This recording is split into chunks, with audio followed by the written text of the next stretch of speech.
Mesdames et messieurs, bonjour, bienvenue à cette émission, l'entretien du dimanche. Bonne fête de Pâques à toutes et à tous.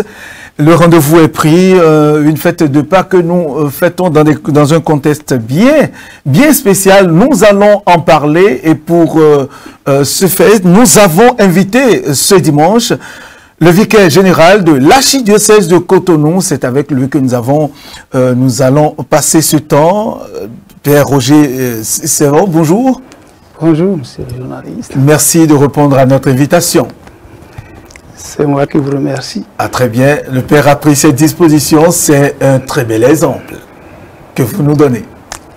Eh oui, je vous en prie. Très bien. Le mystère de Pâques, c'est bien le thème de cette émission, l'émission de ce dimanche spécial, définie comme un dogme chrétien qui rappelle la mort et la résurrection de Jésus-Christ pendant la nuit de Pâques. Il s'agit là d'une connaissance qui est au-dessus de la compréhension humaine. Je le disais tantôt, la Pâques, cette fête de Pâques que nous, vous et moi, nous vivons cette année. Nous la vivons donc dans un contexte bien spécial parce que là, il y a une inconnue maladie, inconnue disais-je, parce que pas encore véritablement cernée par les hommes. Ainsi, le monde entier est bousculé, est ébranlé. Les habitudes, comportements et réflexes sont pris donc un coup. Pourquoi cette pandémie? Dieu serait-il en train de nous parler? Allons-nous vers la création d'un monde nouveau, plus juste, plus équilibré, plus prospère? Le vicaire général de l'archidiocèse de Cotonou nous en dira vraiment non sur la question et nous parler véritablement des mystères de Pâques. Une fois encore, bonjour Père Roger Serrault. Bonjour. Alors, quand on parle du vicaire général dans une archidiocèse, qu'est-ce qu'il est? Quel est véritablement son rôle? Parce que là, nous allons permettre aux téléspectateurs de comprendre qui est véritablement devant eux, le poste téléviseur, avec qui ils ont affaire ce matin. Merci, monsieur le journaliste, monsieur Théodule, si je dois le dire. D'entrée de jeu, je voudrais remercier le Seigneur, rendre grâce à Dieu qui nous permet d'être sur ce plateau de ce jour, pour partager avec les téléspectateurs, les chrétiens catholiques et tous les hommes de bonne volonté notre expérience et notre compréhension de ce que nous vivons, du mystère de Pâques. Et en rendant grâce au Seigneur, je voudrais remercier aussi les responsables de cet organe de communication et télé qui nous permettent de nous adresser aux téléspectateurs, aux chrétiens catholiques et aux hommes de bonne volonté. Voilà. Monseigneur l'archevêque étant empêché, m'a demandé de le représenter ici aujourd'hui. Et pour en venir à votre question, le vicaire général, en fait, le thème vicaire, c'est un ecclésiastique, un clerc, qui exerce en second les fonctions liées à un office ecclésiastique. Ainsi, on peut avoir un vicaire paroissial, le vicaire d'un curé, un vicaire épiscopal, donc quelqu'un qui a un rôle bien déterminé, que l'évêque choisit pour un temps déterminé. Il peut y avoir aussi un vicaire forain, un prêtre, un curé qui coordonne les activités d'un certain nombre de curés pour un certain nombre de paroisses. Et ça peut être 6 paroisses, 10 paroisses, 12 paroisses, ça dépend des choix de l'évêque diocésain. Il peut y avoir aussi le vicaire apostolique, un clerc que le pape choisit, qui n'est pas évêque et qui sera responsable d'un vicariat apostolique. Et dans le cas d'espèce, dans votre maintenant, cas... dans le cas du vicariat général, c'est un collaborateur direct que l'évêque choisit parmi ses prêtres pour le seconder dans sa mission. Et chaque fois qu'il est empêché, comme c'est le cas aujourd'hui, et le vicaire général le représente. Et pour le cas précis de Cotonou, il y en a deux. Parce que compte tenu de la gravité de la charge, l'évêque peut choisir ou un vicaire général ou deux vicaires généraux. Voilà.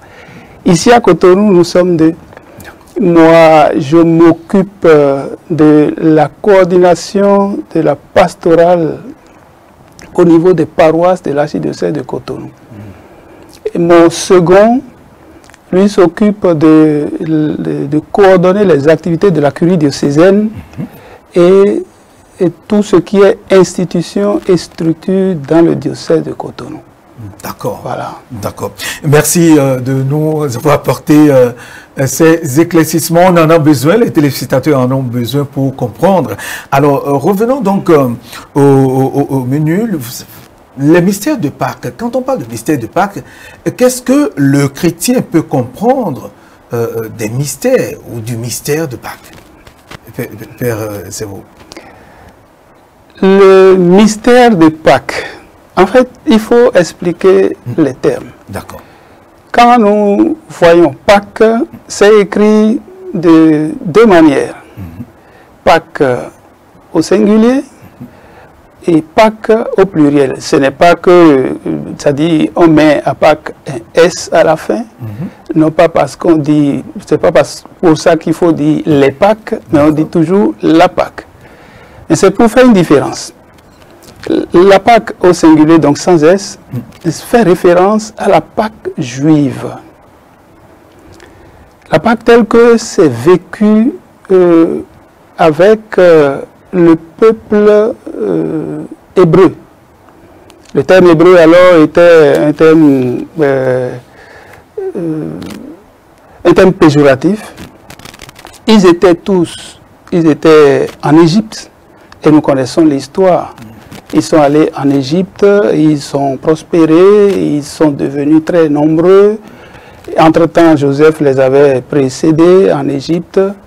Et alors, parce qu'ils sont devenus très nombreux et influents, il y a eu un pharaon qui est né et qui ne connaissait pas Joseph, celui par qui les Juifs sont allés en Égypte. Et qui a pris des mesures pour éliminer, j'allais dire, les Juifs. C'est ça. Et c'est en ce moment-là que Dieu a choisi ce peuple, a choisi de défendre ce peuple et de le sortir de l'esclavage de l'Égypte pour l'installer sur une terre qu'il avait promise aux ancêtres des Juifs, que nous appelons Abraham, qui est en fait l'ancêtre de tous les croyants des trois grandes religions, donc du judaïsme, du christianisme et de l'islam. Et donc, pour les conduire de l'Égypte jusque sur la terre promise, il y a eu beaucoup d'événements que tous les chrétiens connaissent. Oui. Voilà. Et c'est au cours de cette pérégrination, de ce déplacement, j'allais dire, de cet exode de l'Égypte jusque sur la terre promise, et que des événements se sont produits. Dieu a visité son peuple. Pour qu'ils partent de l'Égypte en dernière position, Dieu a dit à Moïse, demande à tous les Israélites, à tous les Juifs, de rester chacun chez soi, de choisir un agneau et de l'immoler compte tenu du besoin des membres de la famille. Et vous allez manger cet agneau-là de façon active, le bâton à la main, comme si vous vouliez voyager. Et cette nuit-là, vous prendrez le sang de cet agneau que vous mettrez sur les linteaux de vos portes. Et cette nuit-là, l'ange du Seigneur passera pour frapper dur l'Égypte. Et tous les premiers-nés vont mourir. Et ça va obliger le Pharaon à vous laisser partir. Et c'est ce qui fut fait. Et comme ça, Pharaon a laissé partir les Juifs. Ils sont partis. Et ils ont traversé le désert. Mais leur traversée du désert, au lieu de durer peut-être 1 mois ou 40 jours, a duré 40 années. Parce qu'ils ont ronchonné au désert, ils n'ont pas été suffisamment dociles aux instructions du Seigneur. C'est pour ça que le Seigneur leur a dit, tous ceux qui n'ont pas suivi mes instructions dans le désert, ils n'iront pas sur la terre promise. Ce sont leurs descendants qui iront sur la terre promise. Et c'est ce qui s'est vraiment passé. Cet événement, après leur installation sur la terre promise, les Juifs, ainsi que Moïse leur a demandé, sur instruction du Seigneur, est célébré à intervalles réguliers, d'année en année, pour que ça reste gravé dans la mémoire de la descendance des fils d'Israël. C'est ça qu'on appelle la Pâque. Et c'est ça qui est le Pâque sans S. Maintenant, dans la célébration de cette Pâque, qui se célèbre chaque année, il y a ce qu'on appelle le Shabbat chez les Juifs. Le Shabbat? Oui, oui, le sabbat. Donc, ils célèbrent ça à la fin de chaque semaine. Donc, du vendredi à samedi. Et c'est dans cette célébration du sabbat qui arrive chaque semaine, le dernier sabbat coïncide avec la Pâque. Et c'est dans cette célébration de sabbat et qui coïncidait aussi avec la Pâque juive qu'est intervenue la passion, la mort et la résurrection du Christ, qui est la Pâque chrétienne. Et c'est à cette Pâque, donc l'écriture de ce mot, concept Pâque, qu'on met S. C'est ça qui est la Pâque chrétienne. La Pâque chrétienne. Voilà. Alors, donc, tel que défini, les chrétiens, en tout cas, la plupart des chrétiens du monde, ont leur attention campée sur la passion du Christ, la mort et la résurrection du Christ. Alors, comment est-ce que le chrétien doit vivre cette passion, ce moment, c'est-à-dire la semaine pascale, sinon le temps pascal? Le temps pascal, c'est le sommet du mystère de la foi dans l'Église catholique romaine. Et quand on parle de la Pâque du Seigneur, c'est la passion, la mort et la résurrection du Christ. Mais on peut se poser la question de savoir, mais pourquoi est-ce que Dieu a éprouvé le besoin de souffrir pour sauver l'humanité? Eh bien, on ne peut pas parler de la passion du Christ sans parler de l'amour qu'est Dieu et qui se réalise, qui se révèle dans l'événement Christ. Jésus aime profondément l'humanité et en tant que Dieu fait homme, cet amour le pousse à choisir de sauver l'humanité. Et donc on ne peut pas parler d'amour sans souffrance. Et donc la passion du Christ s'insère dans le grand amour que Dieu a pour l'humanité, comme nous le dit l'évangéliste Jean. Dans le chapitre 3e de l'évangile de Jésus-Christ selon Saint Jean, au verset 16, Dieu a tant aimé le monde qu'il a envoyé son Fils. Voilà. C'est cet amour qui pousse le Fils à souffrir pour que le monde vive. Maintenant, pour que le chrétien, comment le chrétien peut vivre ce moment, c'est que normalement, ça, le chrétien, tout en se débarquant des vieilles habitudes, des habitudes au quotidien. il faut que le chrétien prenne conscience de cet amour que Dieu a pour lui et qu'il s'insère dans la dynamique de cet amour. C'est tout en fait. Qu'est-ce que ça dit? Comment peut-il alors s'insérer dans cette dynamique? C'est ce que nous enseigne l'Église. Et c'est ça que nous voyons dans les instructions de l'Église pour ce qui est de la vie pendant le temps de carême, les 40 jours de carême. Je veux faire déjà cette précision. Et quand on parle de 40 jours de carême, c'est depuis le mercredi des cendres jusqu'à Pâques. Et si vous comptez du mercredi des cendres jusqu'à Pâques, vous verrez que il y a plus de 40 jours. En fait, si vous enlevez les dimanches, vous constaterez que ça fait les 40 jours. Dimanche n'est pas un jour de... jour de carême? De carême. Ah oui, donc c'est jour de résurrection. Donc à chaque dimanche, on célèbre la résurrection glorieuse du Seigneur. Donc il ne devrait pas avoir carême, il ne devrait pas avoir jeûne, de temps de jeûne, parce que on ne jeûne pas le dimanche. Et le Seigneur l'a bien dit.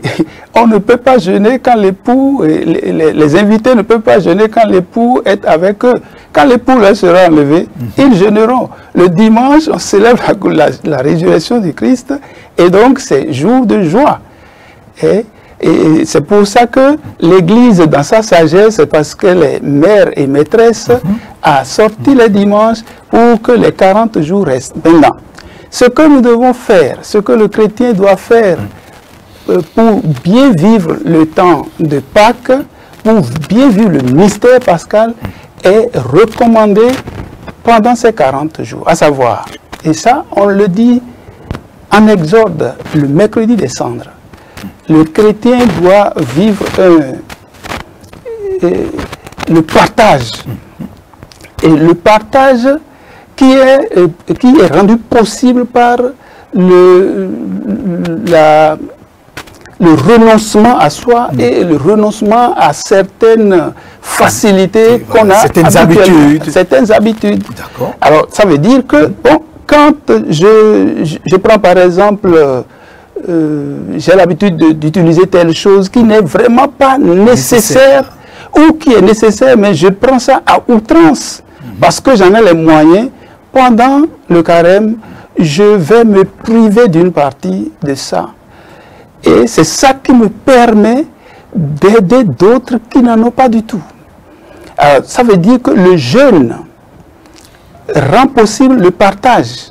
Le jeûne sans partage n'a pas de sens.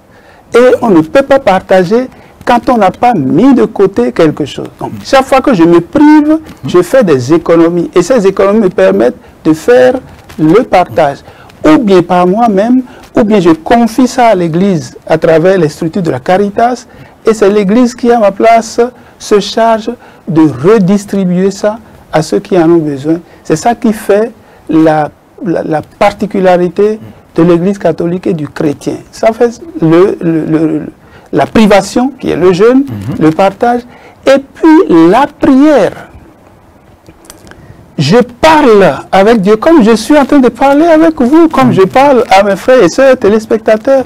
Je parle à Dieu et j'écoute Dieu qui me répond. Et ça me permet, en fait, quand je me prive, ça me rapproche de Dieu. Je vais comme sur la montagne.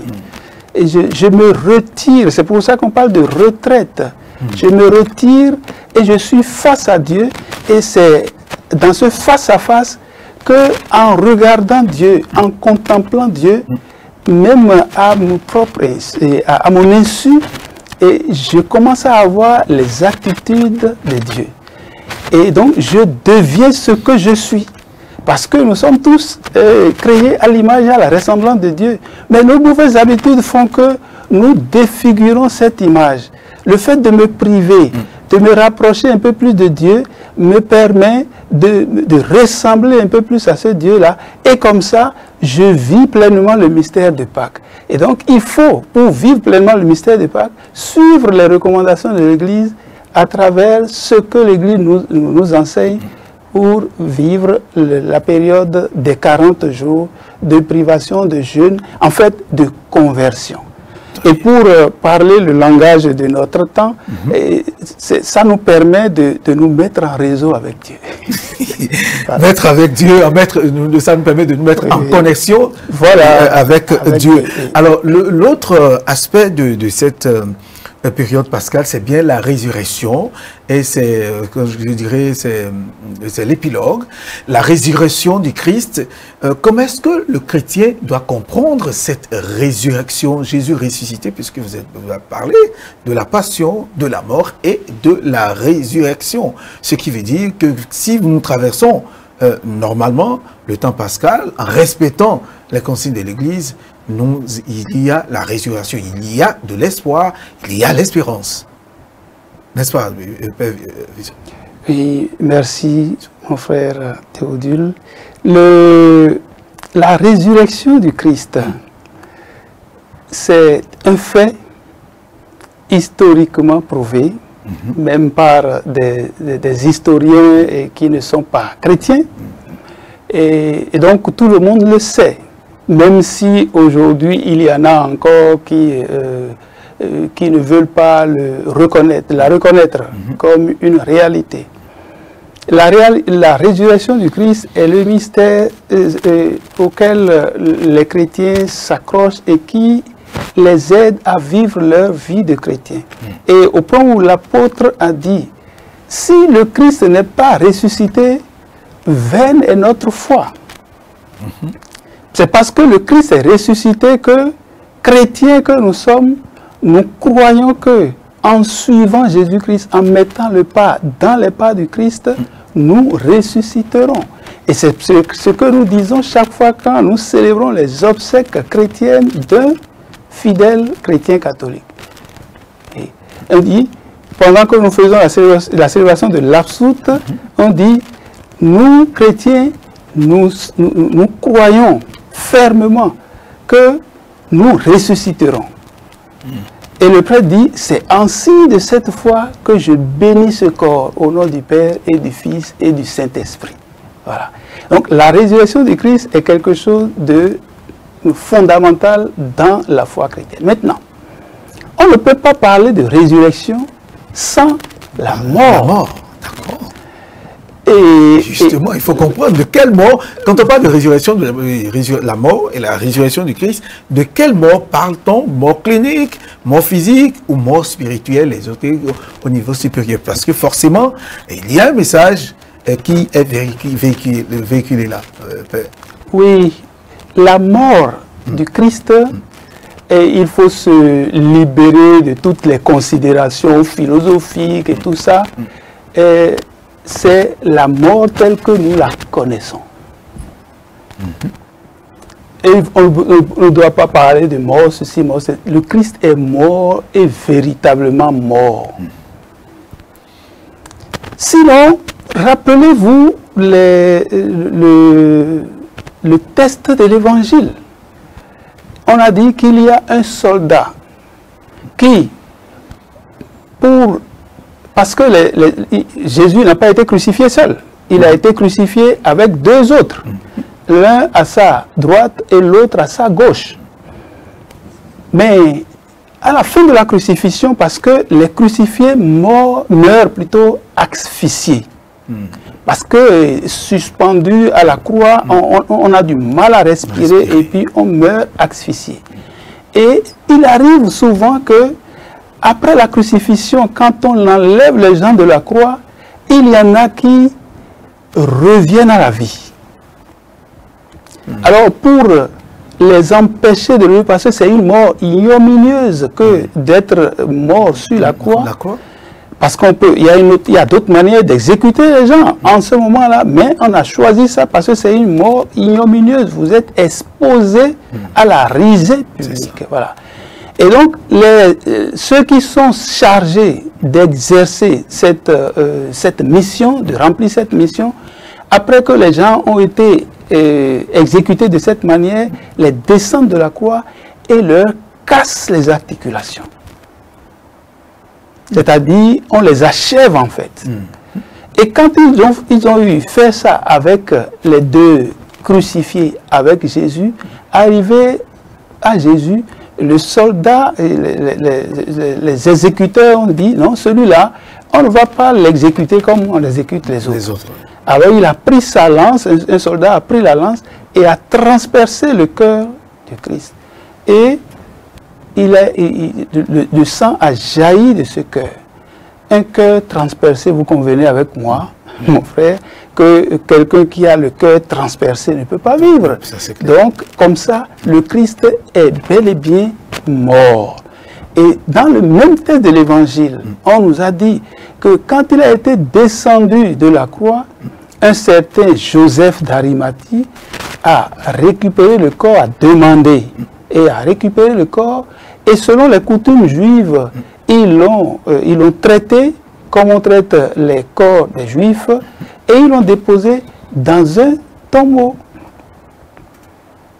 Un tombeau qui n'avait encore jamais été utilisé parce que chez les Juifs, les tombeaux, il ne faut pas les comprendre comme ce que nous faisons ici. On les creuse dans la grotte et on met une pierre dessus. Et donc, c'est comme ça que Jésus a été déposé au tombeau et la pierre a été mise. Donc, il est mort et il a été enterré comme un juif. Donc, Jésus est bel et bien mort et enterré. Et dans toujours le texte de l'Évangile, le procurateur a donné l'autorisation aux responsables juifs qui voulaient que Jésus soit exécuté, soit assassiné, parce qu'il ne faut pas avoir peur du terme.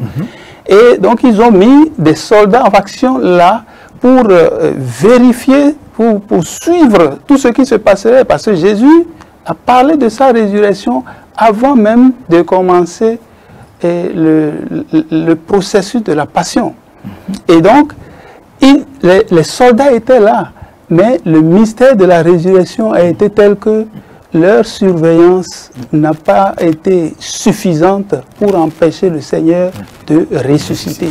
Donc, de passer de la mort à la vie. Très bien. Alors, nous allons faire un tour en arrière pour parler de cette passion du Christ, cette passion qui est vue aujourd'hui comme le chemin de croix que nous en tout cas, qui est organisé de façon périodique et annuelle. Alors, quel sens doit-on donner au chemin de croix? Le chemin de croix, d'abord, il faut distinguer entre le chemin de croix et la passion de Christ. Très bien. Le chemin de croix, c'est tout ce qui s'est passé pendant que le Christ a commencé à souffrir sa passion, c'est tout le chemin qu'il a fait avec sa croix. Depuis chez Pilate jusqu'au calvaire. C'est ça le chemin de croix. Mais là, donc 14 stations. Oui. L'Église, dans sa sagesse, dans la tradition de l'Église, il y a eu 14 stations qui ont été retenues. En fait, pour parler le langage des communicateurs que vous êtes, et le liturgiste, le catéchète, a fait comme des flashs sur 14 moments de ce temps long que le Christ a passé depuis chez Pilate jusqu'au calvaire. Ce n'est pas tout ce qui s'est passé. C'est comme ça qu'on appelle ça des stations. Quand vous faites un voyage, vous arrêtez à des stations. Bien sûr. Voilà, c'est des flashs qui ont été faits pour prendre des séquences de ce long voyage, le trajet que le Christ a fait depuis chez Pilate jusqu'au calvaire. C'est ça le chemin de croix. Maintenant, la passion est plus englobante. La passion, c'est tout ce que le Christ a vécu, tout ce qu'il a vécu, j'allais même dire, depuis qu'il a dit à ses apôtres, et maintenant, allons à Jérusalem. Quand il a commencé à prêcher le royaume, à demander aux gens de se convertir et tout ça, à un certain moment, il a dit à ses apôtres, nous irons à Jérusalem. Et donc, ils sont montés à Jérusalem. Depuis cette montée à Jérusalem, jusqu'à sa mort et sa résurrection, l'Église appelle ça la passion du Christ. La passion du Christ, et c'est toute une célébration. Et donc, si je veux parler sur le plan liturgique, le chemin de croix s'insère dans la célébration de la passion du Christ. Et c'est ce que nous faisons le vendredi saint. Le vendredi saint, il y a d'abord le chemin de croix, ce que vous voyez habituellement, que nous n'avons pas pu faire cette année, on en parlera tout à l'heure. compte tenu voilà, de ce qui se passe. Et puis après ça, il y a la célébration de la passion. Quand on n'a pas pu faire le chemin de croix, on va pour la célébration de la passion. Même quand on a fait le chemin de croix, on va pour la célébration de la passion. Pendant le chemin de croix, on peut utiliser le test de la passion du Christ au cours du chemin de croix. Et donc, dans la célébration de la passion, on ne reprend plus ce test de la passion. Parce que dans la célébration de la passion, il y a 4 moments. Lesquels? Le premier moment, les prêtres sont habillés de rouge vêtus. Ils viennent en silence, il n'y a pas de chant d'entrée. Le prêtre fait une prostration silencieuse devant l'autel qui est tout nu. Donc il n'y a pas d'ornement à l'autel. Et quelques secondes après, il se lève et il va directement pour dire la prière d'ouverture de la célébration de la Passion. Après ça, commence la célébration de la parole, où il y a 2 textes qui sont lus. Après ces 2 textes, il y a la proclamation de la Passion du Christ, selon l'année liturgique dans laquelle on se trouve. Il y a l'année A, l'année liturgique A, l'année liturgique B, l'année liturgique C. Cette année, c'est l'année liturgique A. En fait, la Bible a été divisée en 3 parties pour que, en 3 années, le chrétien qui a été suffisamment attentif à ce qui se fait à l'Église, donc à la parole de Dieu, puisse parcourir la Bible et avoir l'essentiel de la parole de Dieu à l'esprit. Donc il y a cette célébration de la parole d'abord, ou la célébration de la Passion. Après la célébration de la parole, il y a la grande prière universelle que l'Église fait pour le monde entier, pour l'humanité. Cette grande prière universelle prend en compte toutes les préoccupations de l'humanité. Et cette année, le pape François y a ajouté, il y en a 10. Et il y a quelqu'un qui présente l'intention et le prêtre qui dit la prière. Entre l'intention et la prière, on dit, mettons-nous à genoux, quelques secondes, levons-nous, et c'est après ça que la prière est dite. Cette année, le pape a ajouté une 11e prière liée à ce que nous vivons. Parce que c'est un événement planétaire. Et l'Église, mère et maîtresse, souffre avec tous les hommes et avec tous ses enfants. Voilà. Après cette prière, c'est la 2e partie de la Passion. Après cette prière, il y a la 3e partie de la célébration de la Passion, qui est la vénération de la croix. Parce que pour le chrétien, notre fierté, c'est la croix du Christ. Sauvés par la croix, nous vivons ressuscités. Et donc, le vendredi saint, dans la célébration de la croix, chaque chrétien vénère la croix. Nous vénérons la croix. Parce que ceux qui ne croient pas en Christ ne peuvent pas le faire. Il y a des gens qui ne peuvent pas vénérer la croix. S'ils peuvent faire quelque chose, c'est de marcher sur la croix, de déshonorer la croix, mais ils ne peuvent pas le faire. Même s'ils le faisaient, ça ne change rien au dessein de Dieu. Parce qu'ils n'ont pas la même compréhension des choses que l'Église. Non, ils ont la même compréhension, ils ont bien la compréhension des choses. Mais puisqu'ils ne sont pas avec le Christ et ils sont avec le mauvais, le Christ étant la source de tout bien, Dieu étant la source de tout bien, ils ne peuvent pas être avec Dieu. C'est-à-dire qu'il y a un fossé entre eux et Dieu, comme le Christ nous a dit dans l'épisode du mauvais riche et de Lazare. La quatrième partie de la célébration de la Passion, c'est que les chrétiens rassemblés pour célébrer la Passion de Christ, depuis la célébration de la scène, ce n'est pas les scènes comme S-C-E-L, accent grave, N-E, mais la Cena, C-E, accent grave, N-E, donc ce qui s'est passé le jeudi saint, après cette célébration dans l'église catholique, il n'y a plus de célébration eucharistique, donc de célébration de la messe, jusqu'à la vigile pascale.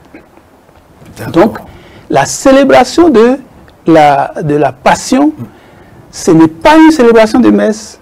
Et c'est pour ça que la quatrième partie consiste à communier au corps du Christ les hosties qui ont été consacrées la veille à la Cena, à la messe du jeudi saint.